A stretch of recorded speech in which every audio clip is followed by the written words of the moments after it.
जय श्री कृष्ण प्रिय भक्तों, राधे राधे। श्री कृष्णदासी शिवन्ना चैनल में आपका स्वागत है। और आज की वीडियो भी है आपके लिए बहुत ही खास, क्योंकि आज मैं आपको बताने वाली हूँ कि 1 जनवरी को 2024 को नव वर्ष नहीं शुरू होता। अगर हम सनातन धर्म और ऐतिहासिक धर्म की माने तो फिर कब होता है नया वर्ष। तो आज मैं इसी टॉपिक पे आपको संपूर्ण जानकारी देने वाली हूँ, तो लास्ट तक वीडियो पे बने रहें। और अगर आप चैनल पर नए हैं तो चैनल को सब्सक्राइब करें, और पहले से सब्सक्राइबर हैं तो वीडियो को ज़्यादा से ज़्यादा शेयर करें। तो चलिए शुरू करते हैं आज के वीडियो टॉपिक पर संपूर्ण जानकारी। तो 1 जनवरी नहीं, चैत्र शुक्ल प्रतिपदा को मनाएं नव वर्ष उत्सव। भारतीय संस्कृति की महानता। हमारा सर्वमान्य संवत विक्रम संवत है, जो हमारे नायक विक्रमादित्य के नाम से जुड़ा है। जब विदेशी आक्रमण से इस धरा के लोग दुखी हो गए थे, तो यहाँ के प्रमुख नायक विक्रमादित्य के नेतृत्व में देश की जनता एवं समर्थ लोगों ने कमर कस कर मुकाबला किया और आक्रमणकारियों को देश से बाहर निकाल दिया। अवंती क्षेत्र की प्राचीन नगरी उज्जैनी के गणनायक महेंद्रादित्य और माता मलयावती ने अनेक प्रकार व्रत और तप के बाद विक्रमादित्य को पुत्र रत्न के रूप में प्राप्त किया था। वे भगवान शिव के नियमित उपासक थे। उन्होंने पुत्र विक्रम के युवावस्था में प्रवेश करते ही राज्य का कार्यभार उन्हें सौंप दिया था। नववर्ष मंगलमय हो, सुख समृद्धि का साम्राज्य हो, शक्ति और शांति में वृद्धि हो, इसके लिए नव संवत के शुभ अवसर पर हिंदुओं में पूजा का विधान है। इस दिन पंचांग के श्रवण और दान का विशेष महत्व है। गत वर्ष की घटनाओं का चिंतन तथा आगामी वर्ष के संकल्प इस पावन दिवस के महत्वपूर्ण कार्यक्रम माने जाते हैं। प्रभु से प्रार्थना की जाती है, भगवंस्ता प्रसादेन वर्ष क्षेम मेहास्तु में संवत्सरो सर्गा में विलयम यांतशेषिता। यानी, हे प्रभु, आपकी कृपा से नववर्ष मेरे लिए कल्याणकारी हो तथा वर्ष के सभी विघ्न पूर्ण रूप से शांत हो जाएं। हम सभी धर्म प्रेमी अपनी संस्कृति सभ्यता को सम्मान देते हैं और उसे अपने जीवन व्यवहार में समावेश कर गौरव का अनुभव करते हैं। अपने संबंधियों एवं परिचितों को नववर्ष की मंगल कामनाएं ग्रीटिंग कार्डों से या फिर व्यक्तिगत संपर्क द्वारा देते हैं। हमारा काल नामक संवत्सर मंगलवार 9 अप्रैल को प्रारंभ हो रहा है। इसी दिन से चैत्र नवरात्र का भी शुभारंभ हो रहा है। यह हमारी सांस्कृतिक विशेषता है कि हमारा नववर्ष संवत ऋतु में चैत्र नवरात्र के प्रथम दिवस को पड़ता है, जबकि ईसाइयों का नववर्ष अति शीत की ऋतु दिसंबर जनवरी के मध्य पड़ता है। उनका नववर्ष अर्धरात्रि से शुरू होता है, जबकि हमारा नववर्ष भुवन भास्कर सूर्य की प्रथम किरण के दर्शन से और नवरात्र अनुष्ठान से अंधकार प्रतीक है अज्ञान का, जबकि प्रकाश प्रतीक है ज्ञान का। उनका नववर्ष उत्सव शराब के बिना पूरा नहीं होता, जबकि हमारा उत्सव मधुरता के प्रतीक मिष्ठान के साथ संपन्न होता है। पाश्चात्य संस्कृति की नकल।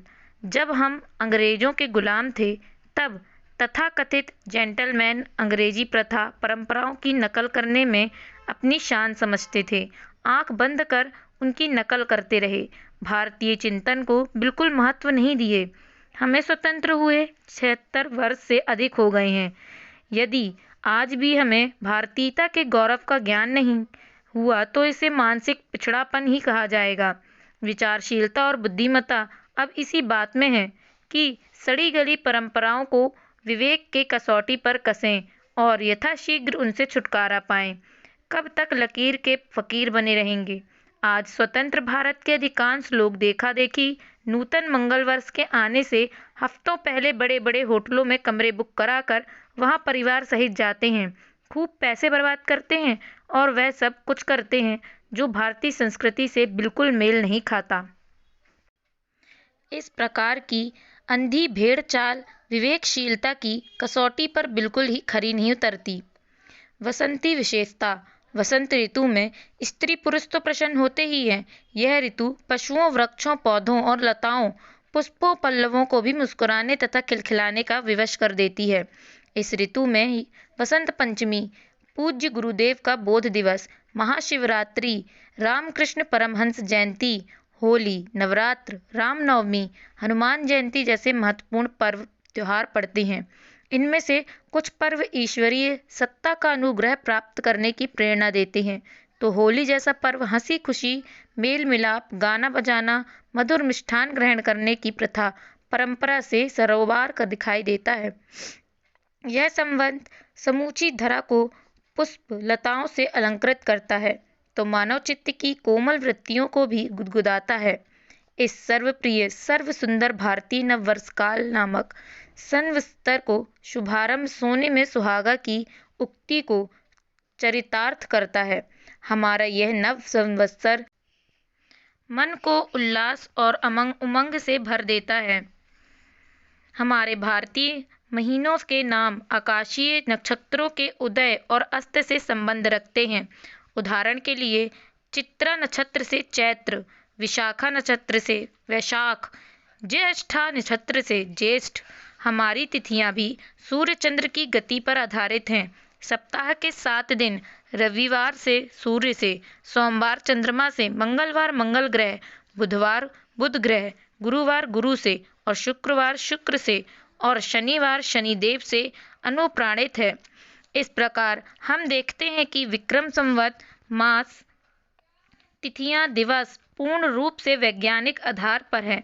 हमारा विक्रम संवत सूर्य सिद्धांत पर आश्रित है, जो भ्रमहीन और सर्वश्रेष्ठ है। कहा जाता है कि संवत के प्रारंभ से आज तक का अध्ययन किया जाए तो सूर्य सिद्धांत के अनुसार एक दिन का भी अंतर नहीं पड़ता। गायत्री तपोभूमि मथुरा की पहल। गायत्री तपोभूमि में चैत्र शुक्ल प्रतिपदा की पूर्व संध्या पर सांस्कृतिक कार्यक्रम से नव संवत्सर के आयोजन का शुभारंभ किया जाता है। इस अवसर पर संगीतमय भजन, गायत्री चालीसा, रामायण पाठ, गीता पाठ, हनुमान चालीसा आदि का गायन क्षेत्रीय सुविधा के अनुसार किया जाना चाहिए। अगले दिन 24 गायत्री साधक शंख ध्वनि से नव संवत्सर का अभिनंदन करते हैं, प्रभात फेरी निकालते हैं और यज्ञ में आहुतियां प्रदान करने के उपरांत गायत्री महामंत्र के 24,000 मंत्रों का 9 दिवसीय लघु अनुष्ठान संपन्न करते हैं। अब समय आ गया है कि हम लोग समझदारी से काम लें।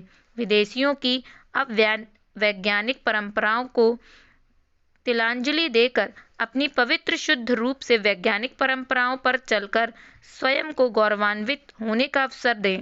कितना आनंद आएगा जब हम एक दिन का नववर्ष न मनाकर 9 दिवसीय नववर्ष के आयोजन का समापन भगवान राम के जन्मदिन रामनवमी के पवित्र मुहूर्त पर करेंगे। गायत्री परिजन अपने अपने क्षेत्र की सुविधा के अनुसार शक्ति पीठों, प्रज्ञा पीठों, चरणा पीठों पर आयोजन रख सकते हैं। हो सके तो सायंकाल में दीप यज्ञ रख लें। इन कार्यक्रमों को इतना आकर्षक बनाया जाए कि नई पीढ़ी के लोग इसके प्रति आकर्षित हों और पाश्चात्य परंपरा को भूलकर अपनी भारतीय परंपरा को हृदय से स्वीकार करें। प्रयास करें कि इस अभियान में उन युवाओं को विशेष रूप से जोड़ें जो अभी तक हमसे नहीं जुड़े थे। प्रिंट मीडिया और डिजिटल मीडिया में इसका भरपूर प्रचार किया जाना चाहिए। आंग्ल नववर्ष न मनाएं। आशा है कि श्रोतागण इस विषय को गंभीरता से लेंगे और आने वाले 1 जनवरी 2024 को नववर्ष न मनाकर अपने विक्रमी संवत के प्रथम दिवस और चैत्र शुक्ल प्रतिपदा को खूब उत्साह के साथ नववर्ष मनाएंगे। तो प्रिय भक्तों, आपसे आशा है कि आपको वीडियो समझ में आई होगी और पसंद भी आई होगी।